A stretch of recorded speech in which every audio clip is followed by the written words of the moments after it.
Hello and welcome back to the Conquest building challenge. Last time we worked on Martin's and Hannah's house with natural themed builds based around a tree and an owl. Today we're going to go in deeper into the mountain by constructing the Dwarven fortress. Of course, this is based and focused towards one of the world's most beloved dwarves, Simon, or otherwise known as Honeydew. For this build, I was inspired by the combined architecture of Moria and Erebor from the Lord of the Rings and Hobbit films. The exterior uses Erebor as its main inspiration, as it's more of a castle battlement that is carved into the side of the mountain, demonstrating the influence and skill of the Dwarven stonework. These three arches give the front an aspect of grandeur. You can imagine how the largest door in the middle would be used by the most important members of their society, such as the king, whilst the other two doors would be more for the commoners. Although dwarves are known for their short stature, their buildings do not necessarily reflect this. Actually, in many films, books and video games, their architecture is the opposite. I suppose this is because of their bigger personalities, or to outwardly show their power, wealth and indomitable spirit. Just because they're small doesn't mean they're not mighty. At the top here I work on the battlements, which is a place where they can defend from dragons, or just to look out at the view.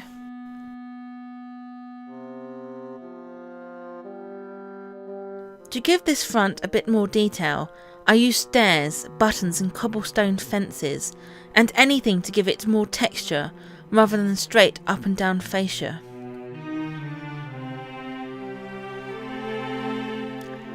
As well as a different kind of use of blocks, not just the plain stone or stone bricks.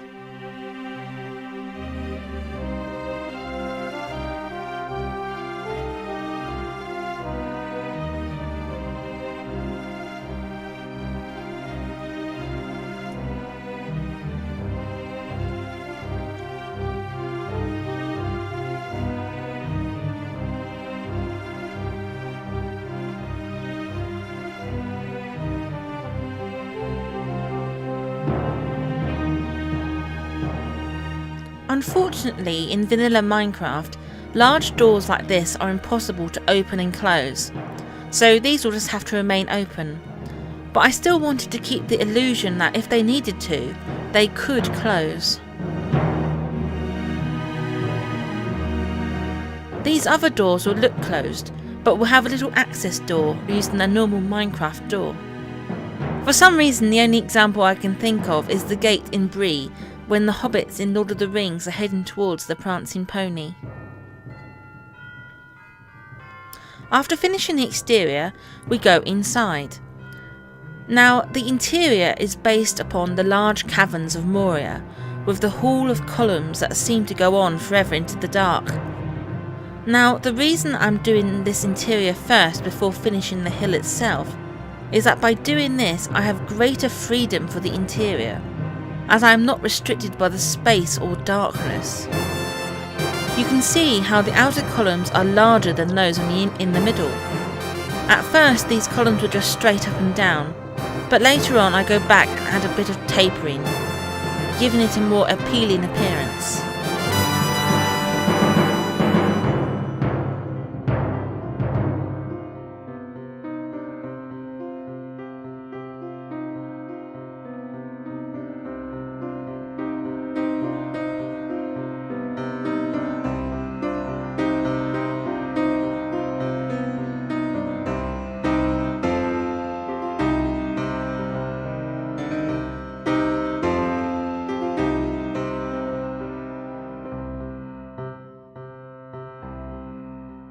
The fire that you see at the back there is the back of the outer side porch.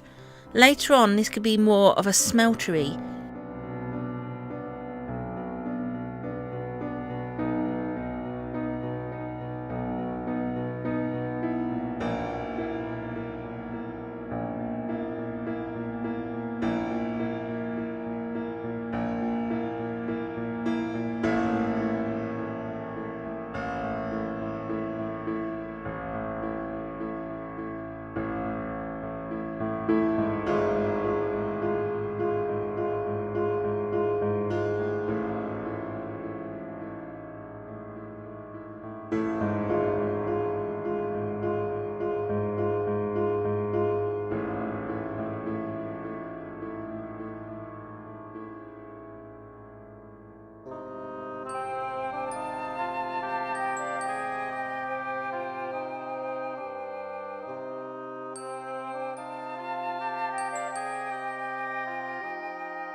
So after adding some stairs around the column to smooth out the tapering, I built the main stairway to connect the entrance to the ground floor.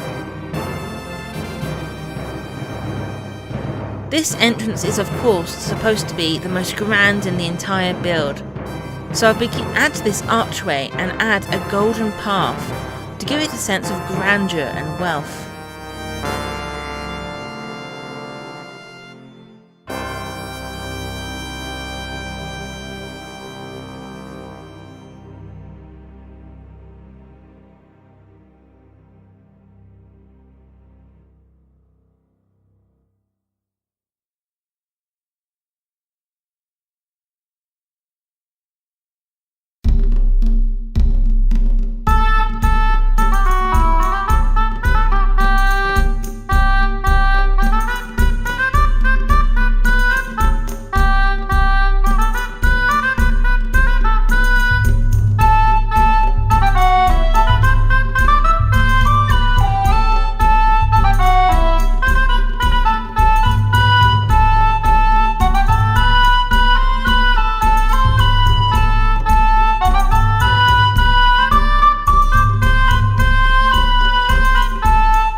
After I did that, I began to work on the arches that stretch between the columns. This design took a little bit of experimentation, as some of the columns weren't quite aligned with each other. And I also wanted these arches to give off some light via these glowstone blocks. This is so that once the island is filled in, you get a sense of how tall these structures are, and so that the area is not completely pitch black.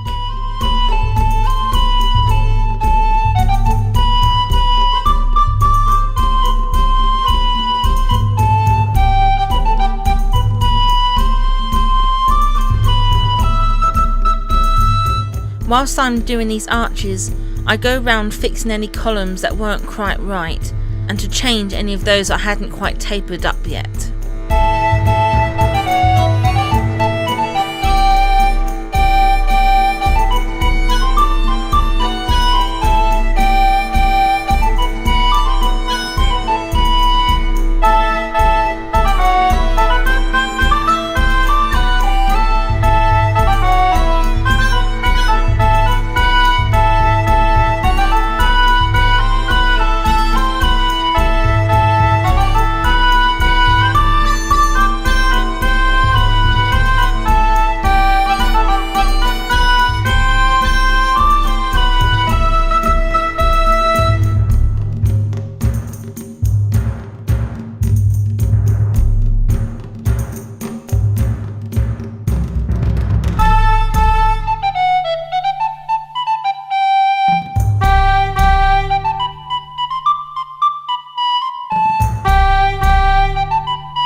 Now I begin work on one of the walkways that cross up in the alcoves.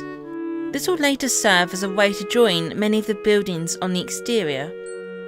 So to give this path some structure, I added some supports of the cobblestone fences.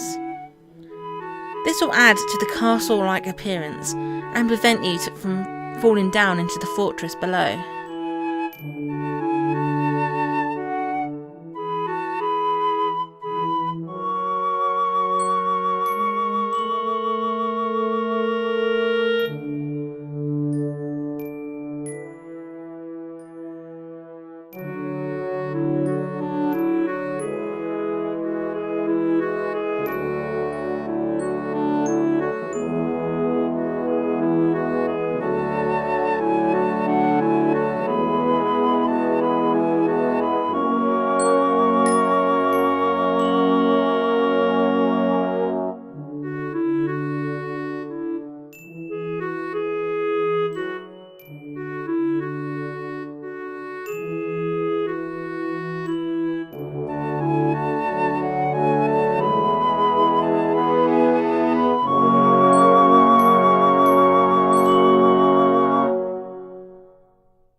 So at night time you can get a real sense of how this interior will look once the island is built around it, with the glowstone acting as a light source. Later on I'll add some lava to give it more of an underground smeltery appearance. So that is it for this video. Next time I'm going to move on to making the island itself, so that we have a large stable base for us to build the rest of the buildings on top of. Thank you for watching, and I'll see you next time.